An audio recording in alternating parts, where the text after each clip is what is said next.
Hi అండి. Hi అండి. Hi అండి. పాడేరు రీచ్ అయిన తర్వాత మా గైడ్ తో కాసేపు మాట్లాడి ఇంకా ట్రెక్కింగ్ అయితే స్టార్ట్ చేసాం. అప్పుడు ఎగ్జాక్ట్ గా టైం అయితే ఆఫ్టర్నూన్ 3 o'clock అవుతుంది. ఎండ అయితే మామూలుగా లేదు, చాలా హెవీగా ఉంది. నా లైఫ్ లో ఫస్ట్ టైం అండి ఈ ట్రెక్కింగ్ ఎక్స్పీరియన్స్ అయితే. నియర్లీ 6000 feet పైకి వెళ్ళాలి. అసలు నడవగలమా ఇంత దూరం అనిపించింది. నార్మల్ గా రోడ్స్ మీద నడవడం చాలా ఈజీ, అసలు చెప్పాలంటే ఇలా కొండల్లో నడవడం చాలా కష్టం అండి. పాడేరు నుంచి కొంత దూరం వరకు రోడ్ బానే ఉంటుంది, తర్వాత స్టార్ట్ అవుతుంది అసలైన అడ్వెంచర్. మాకైతే లక్కీగా కలిసి వచ్చింది. 8th March వచ్చేసి ఉమెన్స్ డే కదా, మేము కూడా గర్ల్స్ లో 8 members ఉన్నాము. ఇప్పుడైతే మేము మెల్లగా పైకి వెళ్తున్నాం కదా, అసలు మా పొజిషన్ ఎలా ఉందో చెప్తాను. సంజీవ్ దుబారా आओगे, दुबारा आओगे, दुबारा आओगे, बार बार आएगा.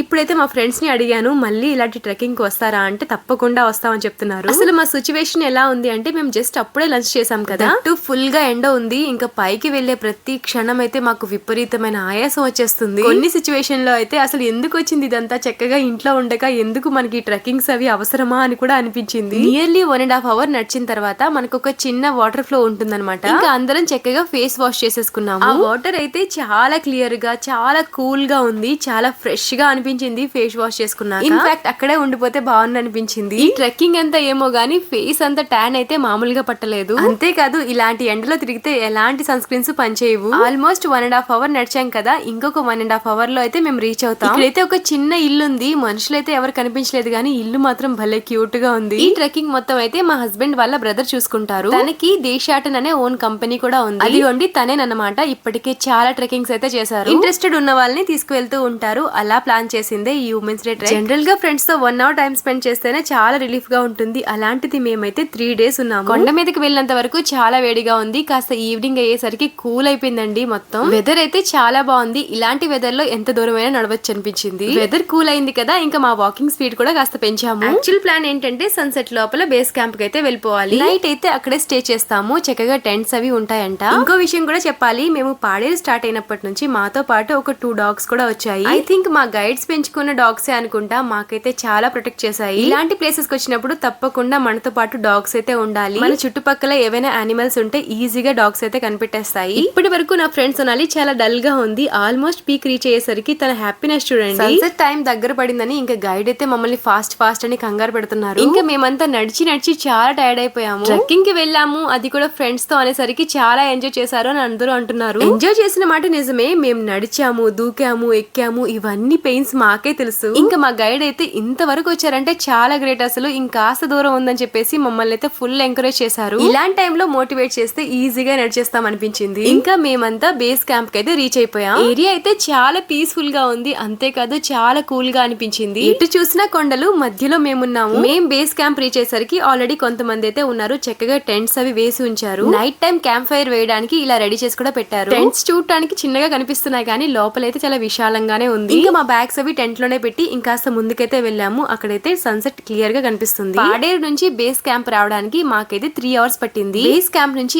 ఎర్లీ మార్నింగ్ మేమైతే జిందాగడ పీక్ కి వెళ్ళాలి. మేము వెళ్ళేసరికి ఈవినింగ్ అయిపోయింది కదా, ఇంకా చలి మామూలుగా లేదు. చల్లటి గాలి అయితే విపరీతంగా వస్తుంది. ఎండలో ఫుల్ గా నడిచాం కదా, ఇక్కడికి వచ్చిన తర్వాత చాలా రిలీఫ్ అయితే వచ్చింది. కొండ మీద ఇలా టైం స్పెండ్ చేస్తుంటే ఏదో కొత్త లోకానికి వచ్చినట్లు అనిపించింది. బేస్ క్యాంప్ వరకు అయితే బాగానే వచ్చేసాం. ఇంకా ఎర్లీ మార్నింగ్ 1 hour నడిచిన తర్వాత మేమైతే జిందాగడ పీక్ కి రీచ్ అవుతాం. ఒక్కదాన్నే కొండ మీద అలా టైం స్పెండ్ చేస్తూ ఉంటే ఇంకా సూప్ రెడీ అని మా వాళ్ళు అరిచారు. మనకి కావాల్సినంత ఇస్తున్నారు. నేనైతే కొంచెం తీసుకున్నా టేస్ట్ ఎలా ఉంటుందో అని. నార్ సూప్ అనుకుంటా, టేస్ట్ అయితే చాలా బాగుంది. ఇంకా సూప్ తో పాటు కొన్ని స్నాక్స్ కూడా ఇచ్చారు, అవి కూడా తినేసాం. మా అందరికంటే అక్క గ్రేట్. అసలు ఎక్కడ నొప్పి ఆయాసం ఏమీ అనలేదు, చక్కగా పైకొచ్చారు. చీకటి అవుతుంది కదా, ఫుల్ గా చలి అయితే స్టార్ట్ అయిపోయింది. ఇంకా క్యాంప్ ఫైర్ అయితే వేశారు. ఇంకా నైట్ డిన్నర్ లోకి మాకైతే రోటీ ఆలు కుర్మా ఇచ్చారు. ఇంకా అవి తినేసి చాలా సేపు క్యాంప్ ఫైర్ దగ్గరే కూర్చున్నా. ఈ ట్రెక్కింగ్ మాకైతే చాలా మైండ్ పీస్ ఇచ్చింది. మాకున్న టెన్షన్స్, బర్డెన్స్ అన్ని మర్చిపోయి ఫ్రెండ్స్ తో అయితే చాలా టైం స్పెండ్ చేసాము. మీకు ఇలాంటి ఛాన్స్ వస్తే మాత్రం అస్సలు మిస్ చేసుకోవద్దు, చాలా బాగుంటుంది. ఇంతవరకు వీడియో చూసారు కదా, థ్యాంక్ యూ సో మచ్ అండి. వీడియో నచ్చితే లైక్ అండ్ సబ్స్క్రైబ్ చేసుకోండి. Bye bye.